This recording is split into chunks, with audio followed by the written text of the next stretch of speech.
Hello guys, welcome to doctor study. Guys, this is Manjeet and आज मैं आपके लिए लेकर आया हूँ लास्ट मोमेंट स्टडी टिप्स। जैसे कि हम जानते हैं कि 22 मार्च 2025 से यूनिवर्सिटी एग्जाम स्टार्ट होने जा रहे हैं बीएमएस फर्स्ट ईयर के। तो उसके लिए आपको क्या चीज़ें एकदम से करके जानी है जो कि मस्ट टू नो है एंड जो एग्जाम में पक्का आएगी, उसके बारे में मैं ये वीडियो बना रहा हूँ। जो एनसीआईएम ने सिलेबस फॉर्मेट दिया है उसको, साथ ही साथ प्रीवियस ईयर क्वेश्चन को देख के एंड अदर सोर्सेज से मैंने ये मोस्ट इंपॉर्टेंट टॉपिक्स जो है सभी लेसन्स के बनाए हैं। और अगर इन टॉपिक्स को आप करके जा रहे हैं तो आप एग्जाम में एकदम अच्छा परफॉर्म करेंगे। तो ये जो सीरीज होने वाला वो सभी सब्जेक्ट के लिए होने वाला है, जिसमें से आज हम बात करेंगे सबसे पहले संहिता अध्ययन के बारे में। संहिता अध्ययन में बेसिकली हमारे पास दो चीजें हैं, एक अष्टांग हृदय है और दूसरा चरक संहिता है। अब अष्टांग हृदय संहिता जो है उसमें सूत्र स्थान 1 से लेकर 15वें अध्याय तक आने वाला है, वहीं पे चरक संहिता में 1 से 12वें अध्याय तक क्वेश्चंस आएंगे। अब इसमें से मोस्ट इंपॉर्टेंट क्वेश्चन हम लोग वो देखेंगे जिसके आने के चांसेस ज्यादा है। अब यहाँ पे जो अष्टांग हृदय है वो भी 50 मार्क्स के लिए एंड जो चरक संहिता है वो भी 50 मार्क्स के लिए। मेन चीज है कि आपको हर एक टॉपिक करने हैं और हर एक टॉपिक से आपको कौन कौन से इंपॉर्टेंट चीजें हैं, मतलब कि क्या ज्यादा पूछने के चांसेस हैं, वो सारी चीजें मैं इस वीडियो में डिस्कस करने वाला हूं। तो वीडियो को लास्ट तक देखिएगा जिससे आपके सारे कॉन्सेप्ट भी क्लियर हो जाए। एंड अगर ये पॉइंट्स करके जा रहे हैं, ये टॉपिक्स करके जा रहे हैं हर अध्याय में, तो मैं आपको गारंटी देता हूं कि आप एग्जाम में बहुत ही अच्छा परफॉर्म करोगे, क्योंकि ये जो क्वेश्चन है रेगुलरली पूछे जाने वाले क्वेश्चन है, साथ ही साथ इसके आने के चांसेस भी हमेशा ज्यादा देखने को मिले हैं। ठीक है, तो सबसे पहले हम बात करेंगे हमारे अष्टांग हृदय संहिता के सूत्र स्थान अध्याय 1 की, दैट इज द आयुष्कामी अध्याय के बारे में। ये जो हम पहले बात कर रहे हैं, जो बात कर रहे हैं, ये मोस्ट इंपॉर्टेंट क्वेश्चन जो कि 10 मार्क्स और 5 मार्क्स इन अध्याय से पूछ सकता है। ठीक है, तो पहले जो अध्याय हम देखेंगे उसमें 10 मार्क्स और 5 मार्क्स आने के भी क्वेश्चन आने के ज्यादा चांसेस है। आपको 10 मार्क्स के लिए भी प्रिपेयर करना है और 5 मार्क्स के लिए भी प्रिपेयर करना है। तो मतलब कि अगर आप 10 मार्क्स के अकॉर्डिंग इसको प्रिपेयर कर रहे हैं तो आपके 5 मार्क्स के क्वेश्चन इजिली प्रिपेयर हो जाएंगे, उसको अलग से करने की जरूरत नहीं पड़ेगी। तो पहले बात करेंगे आयुष्कामी अध्याय की। तो आयुष्कामी में बेसिकली आपको क्या क्या चीजें पढ़नी है, तो यहाँ पे आपको सबसे पहला पढ़ना है रोगों की साध्य असाध्यता के भेद। ठीक है, रोगों की साध्य जो बताया गया कि कुछ रोग असाध्य होते हैं, कुछ साध्य होते हैं, फिर उनके क्या क्या भेद है, क्यों साध्य है क्यों असाध्य, उन सभी के बारे में। तो यहाँ पे जो प्रीवियस ईयर में क्वेश्चन आया था वो इस प्रकार आया था कि अष्टांग हृदयानुसार व्याधीचे साध्य असाध्यत्व वर्णन करा। ठीक है, डायरेक्ट क्वेश्चन बोलता है कि अष्टांग हृदय मतलब कि अष्टांग हृदय में जो व्याधि के साध्य असाध्यत्व बताए गए हैं उसके बारे में बताइए। सेकेंड क्वेश्चन यहाँ पे आपको आ सकता है पाद चतुष्टय के बारे में, कि जो 4 पाद है चिकित्सा के उसके बारे में अष्टांग हृदय के अनुसार वर्णन कीजिए। एंड देन आ सकता है रोग और रोगी परीक्षा और आयुर्वेद के 8 अंग, जिसके 10 मार्क्स के लिए आने के चांसेस सबसे ज्यादा देखने को मिलते हैं। अगर ये 4 टॉपिक्स आप कर रहे हो इस अध्याय से तो आपका पहला अध्याय एकदम क्लियर हो जाएगा। उसी के बाद हम लोग अगर बात करें दिनचर्या और ऋतुचर्या अध्याय की, तो दिनचर्या से बेसिकली आपको व्यायाम पे क्वेश्चन आता है। ठीक है, किस तरह से क्वेश्चन आएगा, तो पूछेगा अष्टांग हृदय के अनुसार व्यायाम के लाभ, ऋतु के अनुसार कौन सी व्यायाम की मात्रा क्या होनी चाहिए और अति व्यायाम के दुष्परिणाम क्या है, ये आपको करना है। दूसरा इसमें मेन चीज पूछ सकता है 10वीं पाप कर्म। ठीक है, क्या पूछ सकता है 10वीं पाप कर्म, जो कि मोस्ट इंपॉर्टेंट होगा। ये 5 मार्क्स के लिए भी आपको पूछ सकता है एंड 10 मार्क्स के लिए पूछ सकता है। तो आपको दोनों तरीके से इसको प्रिपेयर करना है। इसके बाद दिनचर्या से कैसा क्वेश्चन आया था, तो बेसिकली बोला गया है कि दिनचर्या म्हणजे काय एंड दिनेतील अंजन नस धूमपान और व्यायाम याचे स्वास्थ्य रक्षणासाठी महत्व विशद करा। ठीक है, तो जो जो यहाँ पे पॉइंट्स बताए गए, कौन कौन से पॉइंट बताए गए हैं, अंजन के बारे में, नस, धूमपान और व्यायाम। देखो व्यायाम क्या है हर बार पूछा जा रहा है, व्यायाम क्या है मोस्ट इंपॉर्टेंट टॉपिक इसमें से होने वाला। और इसी के साथ साथ एक इसमें स्नान करके भी टॉपिक है, जो भी अगर आप कर सकते हो तो अच्छा रहेगा। लेकिन ये चरक संहिता में आएगा तो वो भी आप लिख सकते हो, तो उतना कुछ मायने नहीं रख सकते। ठीक है, तो बेसिकली क्या क्या करना है, सबसे मेन इंपॉर्टेंट चीज है आपको व्यायाम करना है, 10वीं पाप करना है और हो सके तो नस से अंजन धूमपान कर सकते हो, क्योंकि ये क्या होगा एक साथ क्वेश्चन इस पे आएगा और ये जो क्वेश्चन होने वाला आपका 10 मार्क्स तक आने के चांसेस हैं। तो ये चीज रहेगी आपको दिनचर्या और ऋतुचर्या अध्याय से। एंड इसके बाद अगर हम बात करें रोगान उत्पादी अध्याय की, तो रोगान उत्पादी अध्याय में बेसिकली वेग धारण के बारे में बताया गया है, जो कि हमारा जो चरक अध्याय है 7वां, जिसमें नववेगान धारणीय अध्याय जो है उसके सेम ही रहेगा। तो उसमें ज्यादा चीजें देखने को नहीं मिलता, अगर वो आप कर ले रहे हो तो ये भी लेसन आपका इजिली हो जाएगा, क्योंकि बहुत सारे लेसन जो है एकदम सेम है। जैसे मात्रा स्थिति अध्याय जो है अष्टांग हृदय में है और चरक संहिता में है, तो उसमें ज्यादा से ज्यादा जो कॉन्सेप्ट्स हैं वो सेम है, क्योंकि उसमें भी जो धूमपान है, नस से अंजन है, इसके बारे में आप मात्रा स्थिति अध्याय में भी पढ़ो, तो वहां से आप देख सकते हो। ठीक है, इसके बाद मोस्ट इंपॉर्टेंट क्वेश्चन जो लेसन है इसमें आता है दैट इज द दोषादि विज्ञानी अध्याय। ठीक है, दोषादि जो विज्ञानी अध्याय है इसमें आपको क्या पूछेगा कि दोष, कोई भी दोष, धातु, मल, इनके सामान्य कार्य बताओ, इनके क्षय या फिर वृद्धि के लक्षण स्पष्ट करो। इस तरह से क्वेश्चन आएगा। तो जो भी तीनों दोष हैं, 7 धातुएं हैं, 3 मल हैं, इनके सामान्य कार्य आपको याद रखने हैं, इनके क्या क्षय और वृद्धि के लक्षण होते हैं वो याद रखना है। और इसमें दूसरा जो क्वेश्चन बनता है 5 मार्क्स या फिर 10 मार्क्स के लिए, वो आता है ओज के ऊपर। ठीक है, तो इसमें आपको पूछेगा ओज के क्षय के हेतु, ओज क्षय के लक्षण और ओज क्षय की चिकित्सा के बारे में वर्णित करो। तो ये 2 क्वेश्चन जो है इसमें से मोस्ट इंपॉर्टेंट देखने को मिलते हैं। आगे बात करें दोष भेदी अध्याय की, ये भी क्या है, दोषादि विज्ञानी के जैसा ही ये भी बहुत ज्यादा इंपॉर्टेंट होने वाला है। इसमें आपको क्या पूछेगा कि दोषों के स्थान बताओ। ठीक है, बोलेगा वात के स्थान बताओ, तो उसके जो श्लोक है पक्वास से कटी शक्ति वो याद कर सकते हैं या फिर बस उसके कॉन्सेप्ट याद कर सकते हैं। तो ये तीनों के बारे में पूछ सकता है। वात, पित्त और कफ के स्थान बताओ, उनके भेद बताओ, जो 5 भेद बताए हैं उनके बारे में वर्णित करने के लिए पूछ सकता है। ये जो दोष है उनके संचय, प्रकोप और प्रशम, मतलब कि स्निग्ध रुक्ष से किसका प्रशम होता है, किसका प्रकोप होता है, ये सारी चीजें आपको लिखनी रहेगी। और इसमें सबसे मोस्ट इंपॉर्टेंट चीज आता है दैट इज द रोग मार्ग। जो त्रय रोग मार्ग बताए गए हैं, बाह्य रोग मार्ग, अभ्यंतर रोग मार्ग और मध्यम जो रोग मार्ग बताए गए हैं, वो आपसे पूछ सकता है। तो ये चीजें इसमें इंपॉर्टेंट रहेगी दोष भेदी अध्याय में। उसी के साथ साथ अगर दोष क्रमणीय अध्याय की बात करें तो दोष क्रमणीय अध्याय में ज्यादातर जो वात उपक्रम है उस पे क्वेश्चन आए हैं। 2021 में भी वैसे ही क्वेश्चन आए थे, 2022 में भी और 2023 में। तो क्वेश्चन जो रहता है ज्यादातर किस पे आता है, वात के उपक्रम लिखने के लिए बोलता है। लेकिन इसके अलावा पित्त और जो कफ है उसके क्या कर सकते हो आप, कॉन्सेप्ट कर सकते हो। लेकिन मैं आपको सजेस्ट करूंगा कि वात के जो उपक्रम है उसका अगर श्लोक कर लोगे तो अच्छा रहेगा, क्योंकि ये 5 मार्क्स के लिए क्वेश्चन पूछता है। तो अगर आप श्लोक लिख दे रहे हो तो 3 से 3.5 मार्क्स तो ऐसे ही आपका फिक्स हो जा रहा है। उसके बाद जो 1.5 मार्क्स है उसको थोड़ा मोड़ा एक्सप्लेन कर दोगे तो मतलब कि 4 and 4.5 मार्क्स आपको इजीली मिल सकता है अगर आप श्लोक करके जा रहे हो। लेकिन इसका श्लोक थोड़ा बड़ा है, 7-8 लाइन का है। देख लीजिएगा कि कॉन्सेप्ट भी कर सकते हो। कॉन्सेप्ट करोगे तो आपको 3 से 3.5 मार्क्स मिलने के चांसेस रहते हैं। और अगर श्लोक लिख रहे हैं तो वहीं पे आपका मार्क्स 4 से 4.5 मिल सकते हैं आपको। ठीक है, और जो मोस्ट इंपॉर्टेंट सेकंड क्वेश्चन इस अध्याय से बन सकता है वो है औषध सेवन काल। जो 11 औषध सेवन काल बताए गए हैं वो आपको पक्का पूछता है। हर बार ज्यादातर चांसेस देखने को मिला है हर प्रीवियस एग्जाम में कि औषध सेवन काल पूछा गया है अकॉर्डिंग टू द अष्टांग हृदय। उसके बाद आता है मात्रा स्थिति अध्याय, जो कि हमारा 8वां अध्याय होने वाला है। इसमें बेसिकली क्या पूछेगा आपको कि अजीर्ण, बेसिकली मात्रा स्थिति में मात्रा के बारे में आता है, जो कि हमने देखा कि चरक संहिता में भी सेम नाम से एक लेसन है मात्रा स्थिति अध्याय, तो उससे भी सेम क्वेश्चन है। तो मात्रा उत्तरा के बारे में जो पूछेगा वो चरक के अनुसार आपको पूछेगा। इसमें आपको क्या क्वेश्चन पूछ सकता है कि अजीर्ण के भेद, तो जो आमाजीर्ण है, विदग्धा जीर्ण है या फिर विष्टब्धा जीर्ण है, जो 3 प्रकार के अजीर्ण है वो पूछ सकता है। उसके लक्षण पूछ सकते हैं। उसके अलावा अजीर्ण से होने वाली व्याधियां जिसमें विसूचिका, अलसक, विलंबिका और दंड अल्सर, इनके थोड़े थोड़े कॉन्सेप्ट आपको करके जाने हैं। एंड इसके अलावा इसमें अनुपान जो है वो मोस्ट इंपॉर्टेंट टॉपिक बन जाता है। ठीक है, अनुपान जो है मोस्ट इंपॉर्टेंट टॉपिक बन जाता है क्योंकि इस पे 5 मार्क्स के क्वेश्चन इजीली पूछे जा सकते हैं। तो ये आपको अनुपान तो करना ही है। इसके अलावा जो विसूचिका, अलसक है उसके थोड़े थोड़े कॉन्सेप्ट आपको करके जाने। एंड ये सब करके जा रहे हो तो ये जो आपका मात्रा स्थिति अध्याय है वो आपका टोटली क्लियर हो जाएगा। आगे बात करते हैं तो इसमें आता है हमारा द्रव्यादि विज्ञानी अध्याय, जिससे भी 10 मार्क क्वेश्चन पूछ सकता है। लेकिन यहाँ पे हमने जितनी भी बार देखा है इसमें से बहुत कम चांसेस रहते हैं कि क्वेश्चन पूछता है। ठीक है, तो इसका क्या है, लिस्ट चांस है कि इसमें से कोई क्वेश्चन पूछे, लेकिन इसमें एमसीक्यू ज्यादा देखने को मिलते हैं। इसमें से त्रिविध जो विपाक है वो पूछता है, द्विविध वीर्य के बारे में पूछ सकता है, और जो रस है वो तो रस भेदी अध्याय है तो उसमें आपका क्लियर हो जाता है। तो इसमें से आपको द्रव्यादि विज्ञानी अध्याय में उतना कुछ देखने को नहीं, इसमें क्या है एमसीक्यू मोस्टली देखने को मिलता है। तो ये जो सारी चीजें हैं ना वो आप पदार्थ विज्ञान में भी पढ़ते ही हो, तो वो क्या हो जाएगा यहाँ पे आप इजीली लिख सकते हैं। एंड देन आता है हमारा 10वां अध्याय दैट इज द रस भेदी अध्याय। तो रस भेदी जैसा कि नाम बताया गया है कि रस के अनुसार है। तो इसमें क्या पूछता है, एक क्वेश्चन आया था प्रीवियस ईयर में दैट इज द अम्ल रसाची गुण कर्म लिया। तो इसी तरह से क्वेश्चन आता है कि जो मधुर रस है उसका गुण कर्म लिखो, जिसमें आपको क्या करना पड़ेगा, मधुर रस के लक्षण लिखने पड़ेंगे, उसके कर्म लिखने पड़ेंगे और उसके अतियोग से होने वाले हानि के बारे में लिखना पड़ेगा। तो ये 3 चीज उसके अंदर आ जाता है। ठीक है, क्या क्या लक्षण, कर्म और अतियोग से होने वाली हानि, मतलब कि ज्यादा उसका कंजप्शन कर रहे हैं तो क्या प्रॉब्लम हो सकती है।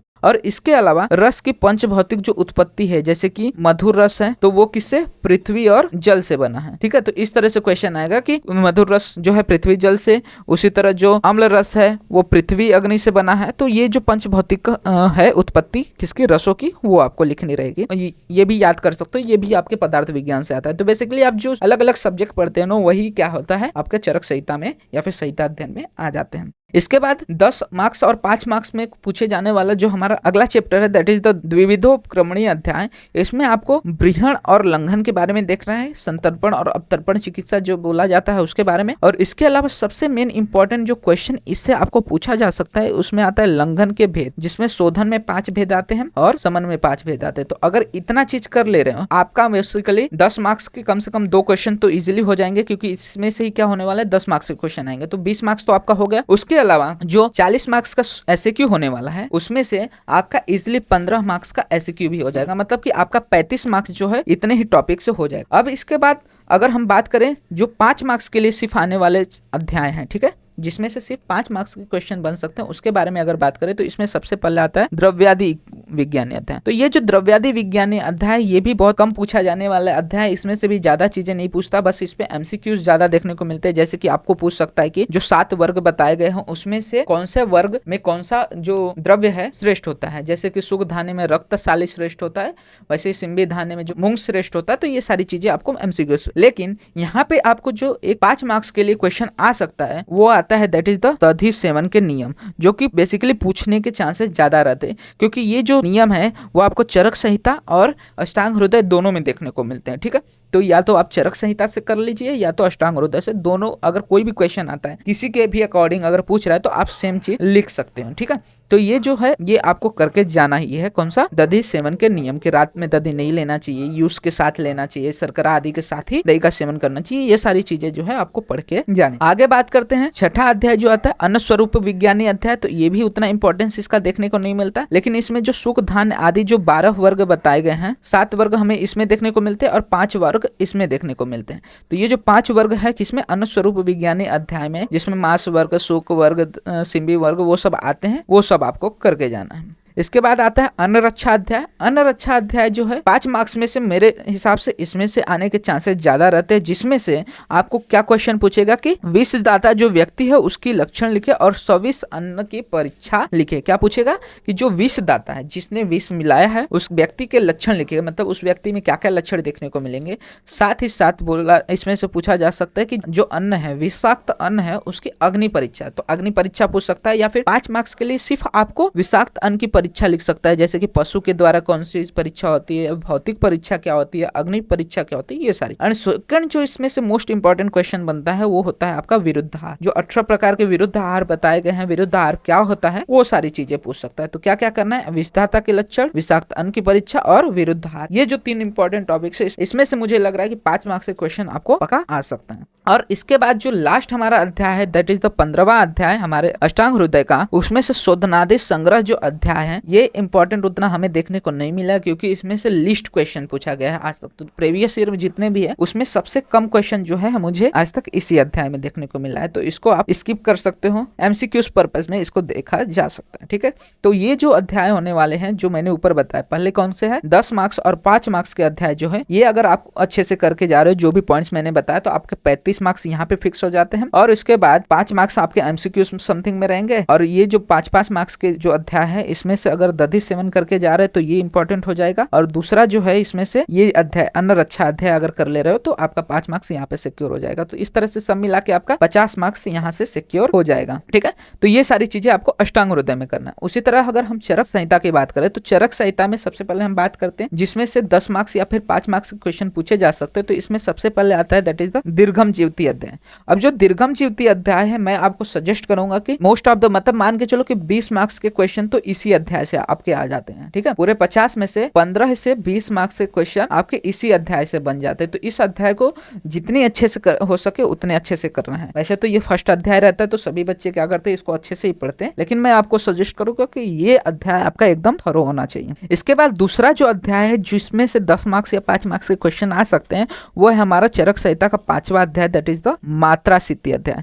अब मात्रा स्थिति अध्याय हम लोग ने देखा कि अष्टांग हृदय में भी सेम था, तो यहाँ पे वैसा क्वेश्चन नहीं आएगा। यहाँ पे क्या आएगा, आपको आहार मात्रा का महत्व पूछेगा। ठीक है, क्या पूछेगा आपको? आहार मात्रा का महत्व। उसके अलावा इसमें आपको क्या क्या चीजें पढ़ना है, अंजन पढ़ना है, नस्य पढ़ना है, धूमपान पढ़ना है, और इसमें भी अभ्यंग जो है मोस्ट इंपॉर्टेंट टॉपिक होने वाला। तो ये सारी चीजें अगर आप यहाँ पे कर रहे हैं तो आपका अष्टांग हृदय का जो हम लोग ने देखा था कि अंजन, नस्य और धूमपान आदि के बारे में जो क्वेश्चन पूछा था वो भी इजिली हो जाएगा। तो इन सारे टॉपिक्स में में आपको क्या करना है, तो बेसिकली इनकी परिभाषा करना है कि अंजन क्या होता है और उसके भेद, जैसे रसांजन हो गया, सविरांजन हो गया, फिर नस्य के परिभाषा और उसके 5 भेद जो बताए गए, तो ये सारी चीजें आपको करनी है। इसके अलावा जो अभ्यंग है उस पे हमें प्रीवियस ईयर में क्वेश्चन देखने को मिलते हैं कि अभ्यंगाचे फायदे सांगून स्वास्थ्य रक्षणा मध्य महत्व लिखा, मतलब अभ्यंग के क्या फायदे हैं और उसके स्वास्थ्य में क्या महत्व है, साथ ही साथ अभ्यंग वर्ज्य अवस्था, मतलब किसको अभ्यंग नहीं करना चाहिए। तो ये सारी चीजें जो है आपको इस अध्याय से करनी है। तो इसमें से आने के चांसेस क्या रहते हैं, बेसिकली 5 मार्क्स के लिए आहार मात्रा का महत्व पूछता है कि आहार मात्रा किस तरह से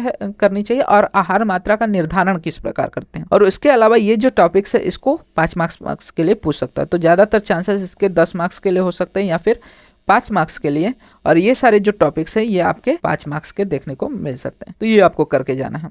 इसी के बाद स्नान के लाभ तो आपको दोनों जगह देखने को मिलेंगे, अष्टांग हृदय में भी और यहाँ पे भी, तो कहीं से भी आप कर ले रहे हो तो वो आप दोनों जगह पे लिख सकते हैं। देन आता है हमारा अगला अध्याय, दैट इज द तस्य स्थिति अध्याय। तस्य स्थिति अध्याय में बेसिकली ऋतुचर्या के बारे में बताया गया। तो ये जो हमारा अष्टांग हृदय है उसका जो ऋतुचर्या, दैट इज तीसरा अध्याय जो था, उसी के साथ इंपॉर्टेंट होने वाला है। बस इसमें एक इंपॉर्टेंट चीज यहाँ पे क्या देखने को मिलता है, आपसे बेसिकली पूछेगा हंसोदक के बारे में। जो शरद ऋतु में हंसोदक निर्माण होता है उसके बारे में आपको यहाँ पे पूछता है। एंड सेकेंड चीज जो पूछेगा यहाँ पे कि तस्य स्थिति के अनुसार विसर्ग और आदान काल का काल भेद लिखने के लिए पूछ सकता है, और ऋतु के अनुसार वातावरण, शरीर बल, अग्नि बल, दोष की स्थिति लिख के ऋतु के में क्या क्या ऋतुचर्या करनी चाहिए उसके बारे में लिखना है। तो ये किसी भी ऋतु के बारे में पूछ सकता है, जैसे कि यहाँ पे किसके बारे में पूछा है, वर्षा ऋतु के, तो वैसा ही हेमंत ऋतु, शिशिर ऋतु, किसी के भी बारे में पूछ सकता है। तो मैं आपको सजेस्ट करूंगा कि जो ऋतुचर्या है किसमें, अष्टांग हृदय, उसको न करते हुए आप अगर चरक का ऋतुचर्या कर ले रहे हो तो आपका अष्टांग हृदय का कंप्लीट हो जाएगा।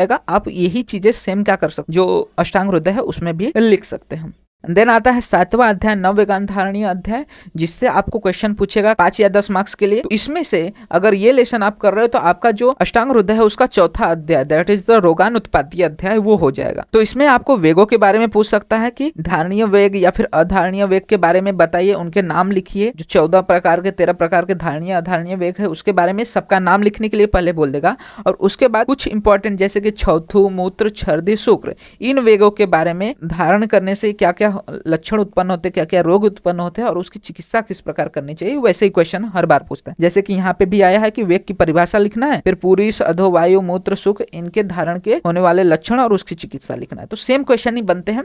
आपको पहले क्या रहना है, जितने भी धारणीय अधारणीय वेग है उनका नाम याद कर लेना है और सभी के चिकित्सा और लक्षण याद करने हैं। उसी के बाद बोला गया कि धारणीय वेगों को सविस्तर वर्णन करने के लिए, तो अगर सिर्फ धारणीय वेग पूछ रहा है तो वो कितने के लिए, 5 मार्क्स के लिए पूछेगा, लेकिन अधारणीय वेग के ऊपर 10 मार्क्स के क्वेश्चन बन सकते हैं। तो मैं सजेस्ट करूंगा कि आपका पहला अध्याय, दैट इज दीर्घम ज्योति अध्याय होने के बाद सेकेंड जो आपका मोस्ट इंपॉर्टेंट लेसन होने वाला है वो होगा आपका नववेगान धारणीय अध्याय। तो इससे क्या होगा, दोनों लेसन हो जाएंगे, रोगान उत्पादी और ये भी, और जो ऋतुचर्या है अगर वो कर ले रहे हो या फिर तस्य स्थिति कर ले रहे हो तो ये दोनों एक साथ हो जाएंगे। फिर आता है 8वां अध्याय, दैट इज द इंद्रियोपकरणीय अध्याय। अब जो इंद्रियोपकरणीय अध्याय है ये उतना इंपॉर्टेंस नहीं देखने को मिलता है। इसमें इंद्रियों का पंचपंचत्व पूछता है, पंचपंचक, जो कि आप किसमें, पदार्थ विज्ञान में भी पढ़ते ही हो, तो ये आपको वहीं से क्लियर हो जाएगा। और इसमें जो भी टॉपिक्स हैं पहले के 3, जैसे कि मन का एकत्व, मन के विषय, इंद्रिय विषय, ग्रहण प्रक्रिया की मन आत्मा के साथ, फिर आत्मा विषय के साथ, तो ये जो संयोग है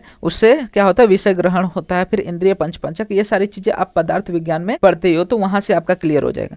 उसके अलावा सद्वृत वर्णन जो है इसमें से इंपॉर्टेंट टॉपिक होने वाला है। सद्वृत वर्णन आपको पूछ सकता है, ये आपको 5 मार्क्स के लिए भी पूछ सकता है और 10 मार्क्स के लिए भी। तो इस अध्याय से आपको सद्वृत वर्णन तो करके जाना ही है, क्योंकि ये स्त्री के लिए कौन से सद्वृत का पालन होना चाहिए, भोजन के लिए कौन सा सद्वृत का पालन होना चाहिए, अध्ययन के लिए किस प्रकार का सद्वृत होना चाहिए, इस पे क्वेश्चन आ सकते हैं। अगर कोई एक टॉपिक पूछ रहा है जैसे कि स्त्री के लिए सद्वृत वर्णन, तो 5 मार्क्स के लिए, नहीं तो डायरेक्ट बोल सकता है कि सद्वृत वर्णन लिखिए, तो उसमें आप सारी चीजें लिख सकते हैं। ठीक है, तो ये जो है सद्वृत वो आपका एक इंपॉर्टेंट टॉपिक होने वाला है विद इन द इंद्रियोपकरणीय अध्याय। उसी के साथ साथ अगर हम खुड्डाक चतुष्पाद अध्याय की बात करें तो खुड्डाक चतुष्पाद अध्याय में बेसिकली जो चिकित्सा के 4 पाद हैं, जो कि हम लोग ने पहले अध्याय में आयुष्कामी में देखा था अष्टांग हृदय में, सेम उसकी तरह ही है। तो यहाँ से करो या फिर वहां से सेम रहेगा, लेकिन यहाँ पे आपको क्वेश्चन बनते हैं कि चरक संहिता के अनुसार, तो आपको थोड़े मतलब पॉइंट्स तो सेम ही है बस, लेकिन उसके वर्डिंग्स अलग है, तो वो आप यहाँ से देख सकते हैं। इसके बाद सेकंड चीज इसमें से पूछता है प्राणाभिसर वैद्य के लक्षण और राज वैद्य के लक्षण लिखो, और उत्तम चिकित्सक के गुण लिखने के लिए पूछता है। ये 5 मार्क्स के लिए आने के ज्यादा चांसेस रहते हैं, तो ये करके जाना है कि उत्तम चिकित्सक के जो 6 गुण बताए गए वो सारी चीजें आपको यहाँ से करने हैं। फिर महाचतुष्पाद अध्याय जो है ये भी आपको 10 मार्क्स के लिए पूछ सकता है। ये जो है खुड्डाक चतुष्पाद अध्याय से ही रिलेटेड है, जिसमें चतुष्पाद जो है मतलब कि 4 जो वैद्य उपचारक आदि जो है उसके जो 4 गुण बताए गए हैं उन्हीं को 16 कलाएं बोलते हैं, उनका वर्णन पूछता है। और जो हम लोग ने पहला अध्याय अष्टांग हृदय का देखा था, जिसमें हम लोग ने साध्य असाध्य रोग विचार बात की थी उनके भेद लिखने के लिए, वो भी इससे पूछ सकता है। तो अगर ये कर ले रहे हो या फिर पहले अध्याय का कर ले रहे हो तो आप दोनों में लिख सकते हो। इसके बाद आता है तिस्त्रेषणी अध्याय। तिस्त्रेषणी अध्याय में से बेसिकली आपको 3 ऐषणाएं, जो परलोक ऐषणाएं, धन ऐषणा आदि जो ऐषणाएं हैं, 3 ऐषणाएं, उसके बारे में पूछता है। एंड सेकंड जो मोस्ट इंपॉर्टेंट क्वेश्चन इससे बनता है वो आता है प्रत्यक्ष ज्ञान में बाधा कारक। ठीक है, बाधा किस कारण होती है, तो ये आपको पदार्थ विज्ञान में भी सेम टॉपिक मिलते हैं, तो ये आप वहां से भी याद रहेगा आपको। और उसके बाद आता है कि जो प्रत्यक्ष, अनुमान, युक्ति, अप्तोपदेश है, इनके लक्षण लिखो। तो ये भी पदार्थ विज्ञान में आपको देखने को मिलता है। प्रत्यक्ष के जो आत्मे मनो इंद्रिय अर्थानाम वो श्लोक कर सकते हैं, अनुमान के श्लोक है, फिर युक्ति के बहुकारण योग जान वाला, अप्तोपदेश, आप्तोपदेश, आप्तवचनम, वो सब। तो इनके पूर्व जन्म सिद्धि में क्या महत्व है ये क्वेश्चन पूछता है। तो ये जो है ये 2 इंपॉर्टेंट टॉपिक होने वाला है। इसके अलावा जो 8 त्रिक बताए गए हैं इस अध्याय में, जैसे कि त्रिविध बल होते हैं, त्रयोप स्तंभ है, इनका वर्णन करने के लिए पूछ सकते हैं। तो जो लेसन है उसके लास्ट में एक तालिका, दैट इज टेबल दिया रहेगा, वो करके जाओगे तो ईजी पड़ेगा। उसके बारे में थोड़ा थोड़ा कॉन्सेप्ट, तो बेसिकली 5 मार्क्स के लिए ये सब पूछ सकता है एंड 10 मार्क्स के लिए यहाँ से आपको क्वेश्चन देखने को मिल सकते हैं। इसके बाद 12वां अध्याय आता है, दैट इज जो वात कलाकली अध्याय। इससे भी आपको 5 मार्क्स या 10 मार्क्स क्वेश्चन बनते हैं। इसमें बेसिकली पित्त दोष या कफ दोष के कर्म लिखने के लिए बोलता है, लेकिन यहाँ पे स्पेसिफाई करता है कि वात कलाकली अध्याय के अनुसार लिखना है। वहीं पे वात सामक चिकित्सा से शरीर पर क्या परिणाम होता है, इस प्रकार के क्वेश्चन आते हैं। तो बेसिकली जो वात कलाकली अध्याय है उसमें हम लोग देखते हैं कि वात जो दोष है उसकी महत्वता आत्रेय बताते हैं। तो वो एक बार रीड करने वाला है। बेसिकली उसमें सब संदर्भ है, एक दूसरे से वितंडा संभाषण हो रहा है, तो उतना इंपॉर्टेंट लेसन नहीं है, लेकिन वो आप अपने मन से भी लिख सकते हो। लेकिन एक बार रीड कर लोगे, मतलब एक बार बस लेसन को गो थ्रू कर लोगे तो आपको ईजी पड़ेगा। तो ये सारे जो टॉपिक्स हैं जो कि मैं अभी बता रहा हूँ, सारे चीजों के बारे में मैंने ऑलरेडी, जो चरक संहिता है या फिर अष्टांग हृदय, सब पे वीडियोस मेरे ऑलरेडी है। तो अगर आपको कोई भी लेसन में डाउट है तो आप जाके क्या कर सकते हो, उन वीडियो को देख सकते हैं। और उन वीडियो जो लिंक है मैं आपको आई बटन पे दे दूंगा, वहां से आप जाके इजिली देख सकते हैं। ठीक है, इसके बाद चरक संहिता में 5 मार्क्स के चैप्टर देखते हैं। तो इसमें 3 जो अध्याय है वो 5 मार्क्स के लिए आने के चांसेस है, जिसमें अपामार्ग तंडुली अध्याय आता है, आरगवदी अध्याय आता है और षड विरेचन शताश्रिति अध्याय। अब अपामार्ग तंडुली अध्याय में जो सिरो विरेचन, वमन और विरेचन द्रव्य है, इनके बारे में आपको पूछता है। तो 2-3 द्रव्य या फिर 4-5 द्रव्य आपको करना है। जैसे कि सिरो विरेचन में जो अपामार्ग है वो सबसे श्रेष्ठ है, इसलिए इस अध्याय का नाम सिरो विरेचन रखा गया है, ये पूछेगा। वमन में पाटला, मदन फल, वो सब याद रखना है। विरेचन में तीव्रता आदि, जो 2-3-4-5 इंपॉर्टेंट द्रव्य है, बस उनके नाम याद करने हैं। उसी प्रकार अनुवासन और स्थापन बस्ती में डिफरेंस पूछ सकता है कि अनुवासन बस्ती जो होती है स्निग्ध बस्ती होती है, स्थापन जो होती है रुक्ष बस्ती होती है। और इसमें मेन चीज आता है दैट इज द यवागु। ठीक है, यवागु आपको करके जाना है, क्योंकि ये दोनों आने के चांसेस कम है, लेकिन यवागु के आने के चांसेस ज्यादा देखने को मिलते हैं। तो यवागु जो होगा इस अध्याय का सबसे इंपॉर्टेंट टॉपिक होने वाला है, जिसपे 5 मार्क्स से क्वेश्चन इजीली प्रिपेयर किए जा सकते हैं। उसके बाद आरगवदी अध्याय में चूर्ण, प्रदेह, प्रलेप, ये जो है इनके संख्या और प्रकार के बारे में बस बात कर लो तो हो जाएगा। लास्ट जो आता है हमारा षड विरेचन शताश्रिति अध्याय, इसमें आपको 600 जो वामक द्रव्य है उसमें जो 355 वामक द्रव्य और 245 विरेचक द्रव्य के योग है, उनके नाम याद कर लेना कि दंती के कितने योग होते हैं, द्रवंती के कितने योग होते हैं, महावृक्ष, क्षीरी वृक्ष आदि के कितने कितने योग है, वो पूछता है। किसमें पूछता है, बेसिकली एमसीक्यूज में। तो ये जो है जो संख्या है ये एमसीक्यूज पर्पस आपको इंपॉर्टेंट होने वाले हैं। इसके बाद 5 मार्क्स के क्वेश्चन में इसमें से ज्यादातर आपको यही 2 क्वेश्चन पूछता है, पंचकसाय योनि और पंचकसाय कल्पना। तो ये 2 आप करके जा रहे हो तो आपका 5 मार्क्स बेसिकली सिक्योर है। ठीक है, तो अगर ये सारे टॉपिक अगर आप करके जा रहे हो एग्जाम में, तो मैं आपको गारंटी देता हूँ कि आप पक्का अच्छा परफॉर्म करोगे। 80 to 90% आप क्वेश्चन सॉल्व करके इजिली आ सकते हो। ठीक है, तो ये जो मैंने पॉइंट्स बताए सिर्फ वही आप कर लो, क्योंकि ये जो लास्ट पॉइंट है, लास्ट मोमेंट है, उसके लिए है। जिसने पहले से पढ़ाई की है ऑफकोर्स उसका तो अच्छा ही रहेगा कॉन्सेप्ट, लेकिन फिर भी क्या करें, ये जो लास्ट के टॉपिक्स हैं जो मैंने अभी बताए वो कर लो, क्योंकि मैंने सारे सोर्सेज देखे हैं, प्रीवियस ईयर क्वेश्चन देखे, एनसीईआरटी जो सिलेबस है